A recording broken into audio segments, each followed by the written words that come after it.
غور فرمائیے برادران عزیز، حضرت علامہ سید علی نقی صاحب کیا پیارا تبصرہ کرتے ہیں. وہ فرماتے ہیں کہ ذرا اندازہ کیجئے کہ پیغمبر اکرم کتنے امین ہیں.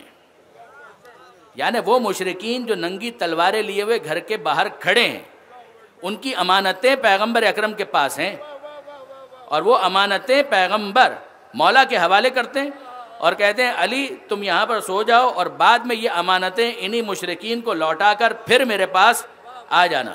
آپ ذرا اندازہ کیجئے، وہ رسول، کردار کی رفعت تو دیکھیے، وہ رسول کہ جس کی جان مشرکین کے درمیان محفوظ نہیں ہے، مگر ان مشرکوں کی امانتیں اسی رسول کے پاس محفوظ ہیں.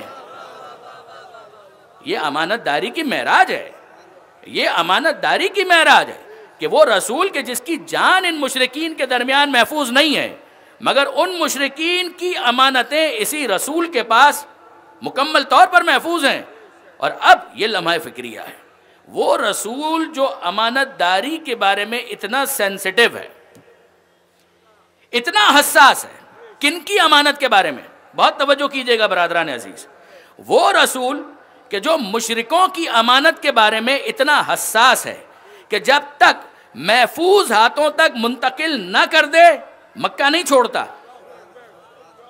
وہ رسول، جملے پر توجہ کیجئے گا، وہ رسول جو مشرکوں کی امانت کے بارے میں اتنا حساس ہے کہ جب تک محفوظ ہاتھوں تک منتقل نہ کر دے مکہ نہیں چھوڑتا. وہ رسول اللہ کی امانتیں محفوظ ہاتھوں میں دیے بغیر دنیا کیسے چھوڑ دے گا؟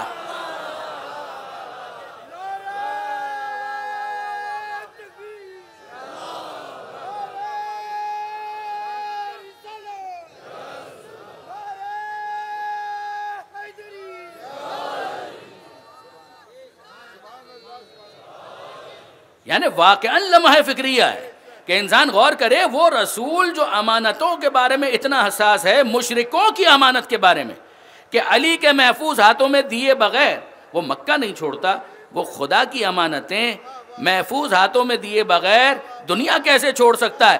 شاید یہ بھی راز ہے کہ میدان غدیر میں اپنے ہاتھوں پر علی کو بازوؤں سے بلند کیا تاکہ لوگوں کو دکھا سکیں کہ میرے امین ہاتھوں کو بھی دیکھ لو، علی کے محفوظ ہاتھوں کو بھی دیکھ لو.